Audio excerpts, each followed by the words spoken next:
ನಮಸ್ಕಾರ ಸ್ನೇಹಿತರೆ, ನಮ್ಮದು ಶ್ರೀ ಸಪ್ತಗಿರಿ ಮನೆ ಮದ್ದು ಚಾನಲ್ ಇದೆ. ಅದ್ರ ಮುಖಾಂತರ ಅನೇಕ ರೀತಿಯ ಎಪಿಸೋಡನ್ನು ಕೊಡ್ತಾಯಿದ್ದೀವಿ. ಒಂದು ಎಪಿಸೋಡನ್ನು ಮಾಡಿದ್ದೀವಿ ಈ ಅಶೋಕ ಟ್ರೀ ಅಂತ. ಆದರೆ ಅನೇಕರು ಮತ್ತೊಂದು ಸತಿ ತೋರಿಸಿ ಅಂತ ಡಿಮ್ಯಾಂಡ್ ಮಾಡಿದ್ದಾರೆ. ಅದರಿಂದ ಮತ್ತೊಂದು ಸತಿ ತೋರಿಸ್ತಾ ಇದ್ದೀನಿ.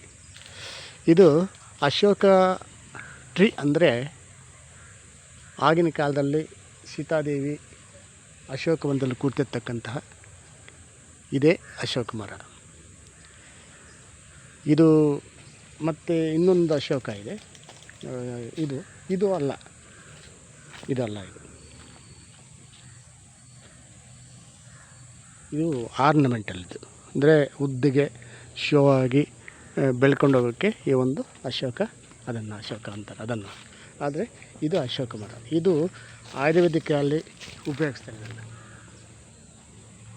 ಇದರ ಹೂವು ಆಯುರ್ವೇದಿಕಲ್ಲಿ ಜಾಸ್ತಿ ಉಪಯೋಗಿಸ್ತಾರೆ. ಇದನ್ನು ಈ ಒಂದು ಚಕ್ಕೆಯನ್ನು ಒಂದು 100 ಗ್ರಾಮಷ್ಟು ಚಕ್ಕೆಯನ್ನು ತೆಗೆದುಕೊಂಡು ಬಂದು ಕ್ಲೀನ್ ಮಾಡಿ ಅದನ್ನು ಪ್ರತಿನಿತ್ಯ ಕಷಾಯ ಮಾಡ್ಕೊಂಡು ಸೇವನೆ ಮಾಡ್ತಾ ಬಂದರೆ ಹೆಣ್ಣುಮಕ್ಕಳಿಗೆ ಬಹಿಷ್ಠತೆಯಲ್ಲಿ ಅತಿ ಹೆಚ್ಚು ಕಡಿಮೆ ಇದ್ದರೆ ಅದನ್ನು ಈಕ್ವಲ್ ಮಾಡೋ ಶಕ್ತಿ ಈ ಅಶೋಕ ಬೇಡಿಗಿದೆ.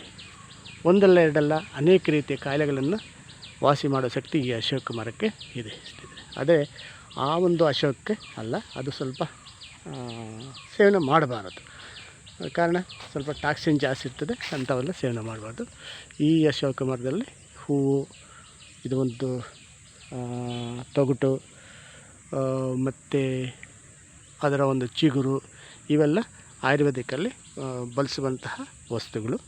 ಇದು ಪ್ರತಿಯೊಬ್ಬರು ಇದನ್ನು ಪ್ರಕೃತಿಯಲ್ಲಿ ಸಿಕ್ಕುವಂತಹ ವಸ್ತುಗಳಿವು. ಇದನ್ನು ಉಪಯೋಗಿಸ್ಕೋಬೋದು, ಪ್ರತಿಯೊಬ್ಬರು ಉಪಯೋಗಿಸ್ಕೋಬೋದು. ಆದರೆ ತಜ್ಞರ ಒಂದು ಸಲಹೆ ಪಡೆದು ಅವ್ರ ಮುಖಾಂತರ ನೀವುಗಳನ್ನು ಉಪಯೋಗಿಸ್ಕೊತ ಬಂದರೆ ಈ ಸೈಡ್ ಎಫೆಕ್ಟ್ ಅಂತೂ ಇಲ್ಲ. ಇದು ಯಾವುದೇ ಕಾರಣ ಸೈಡ್ ಎಫೆಕ್ಟ್ ಇಲ್ಲ. ದಯವಿಟ್ಟು ಇದನ್ನು ನೋಡಿ, ಲೈಕ್ ಮಾಡಿ, ಶೇರ್ ಮಾಡಿ, ಸಬ್ಸ್ಕ್ರೈಬ್ ಮಾಡಿ. ನಮಸ್ಕಾರ ಸ್ನೇಹಿತರೆ.